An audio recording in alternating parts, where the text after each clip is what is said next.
डबरा के चांदपुर स्थित संदीपनी शासकीय मॉडल माध्यमिक विद्यालय से लाखों के घोटाले का मामला सामने आया है, जिससे शिक्षा विभाग की साख पर सवाल खड़े हो रहे हैं। चलिए आपको इस घोटाले के आरोप का पूरा मामला बता देते हैं। दरअसल छात्र छात्राओं के लिए बने नवीन हॉस्टलों की सामग्री क्रय में करीब 40 लाख रुपए की राशि स्कूल शिक्षा विभाग भोपाल से जारी की गई थी, लेकिन आरोप है कि प्राचार्य राकेश तोमर ने जैम पोर्टल के माध्यम से लगभग 36 लाख रुपए की खरीदी में बड़ा बंदरबाट किया।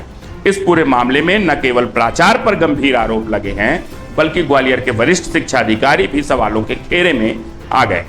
शिकायत करने वाले शिक्षक नवल किशोर श्रीवास्तव ने आरोप लगाया है कि उनके आधार कार्ड और ओटीपी का दुरुपयोग कर प्राचार्य ने उनकी आईडी से जैम पोर्टल पर पासवर्ड बनाकर सामग्री की खरीदी कर ली। जब उन्होंने जानकारी मांगी तो उनसे लगातार टाल मटोल की गई और धमकाकर प्रधानाध्यापक पद से हटा दिया गया।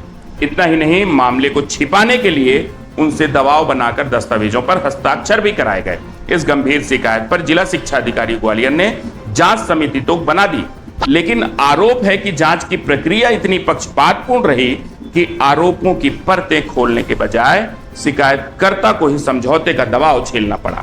समिति के सदस्यों पर प्राचार्य के साथ मिलकर खाना पूर्ति करने और दस्तावेजों की जांच न करने का आरोप है। शिक्षक नवल किशोर ने कलेक्टर को पत्र लिखकर स्पष्ट कहा है कि जांच निष्पक्ष न होकर केवल मामले को दबाने का प्रयास जारी है। वहीं भोपाल स्थित लोक शिक्षण संचालनालय ने प्राचार्य राकेश तोमर को पद से हटाने और निष्पक्ष जांच कराने के स्पष्ट निर्देश जारी किए हैं ताकि जांच प्रभावित न हो। लेकिन हैरानी की बात यह है कि ग्वालियर के जिम्मेदार अधिकारी इन आदेशों को नजरअंदाज करते बैठे हैं। न केवल प्राचार्य को पद से हटाया गया, बल्कि खुलेआम उनके बचाव में कई अधिकारी खड़े नजर आए।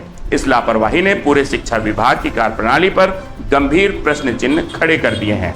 ऐसे में सवाल यह है कि आखिर क्यों भोपाल से आए आदेशों के बाद भी ग्वालियर स्तर पर कार्रवाई नहीं हुई?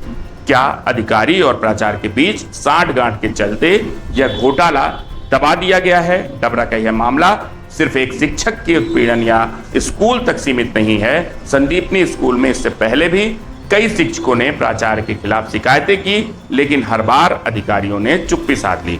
नतीजा यह है कि ग्वालियर में बैठे वरिष्ठ अधिकारियों पर अब यह आरोप जोर पकड़ रहा है कि यह नियमों और आदेशों की बजाय अपने हितों की प्राथमिकता का ध्यान देते हैं। धमका रहे हैं, प्रताड़ित किया जा रहा है। मेरी कल बच्ची बीमार थी, एक दिन की सीएल लिए, बोले प्रूफ शायद उसमें आपको लगाए कि आप सीएल पर थे, जबकि 3 साल से पूछा जाए इनको कि ये कि आप स्वीकृत करके प्रूफ लेके आवेदन जमा करते रहे हैं, क्या मेरे साथ व्यक्तिगत ऐसा कर रहे हैं? ये प्रताड़ित करने के लिए लगातार रोज नोटिसबाजी कर रहे हैं मेरे साथ।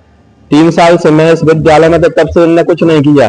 धमकी देते हैं तेरी सीआर खराब कर दूंगा, मुझे रोज धमकी देते हैं ऑफिस में। मैं ऑफिस में जाना बंद कर दिया है, मुझे डरा रहे हैं मुझे कि शिकायत वापस ले ले, और मैं शिकायत वापस नहीं लूंगा इसकी।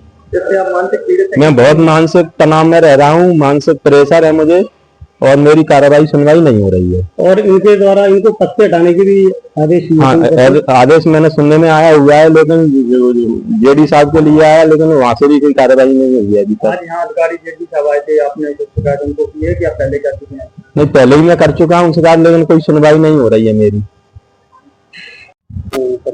इनके खिलाफ एक मामला लंबित है, इस मामले में इनको आज इस संबंध में कोई बात नहीं करेंगे आप लोग।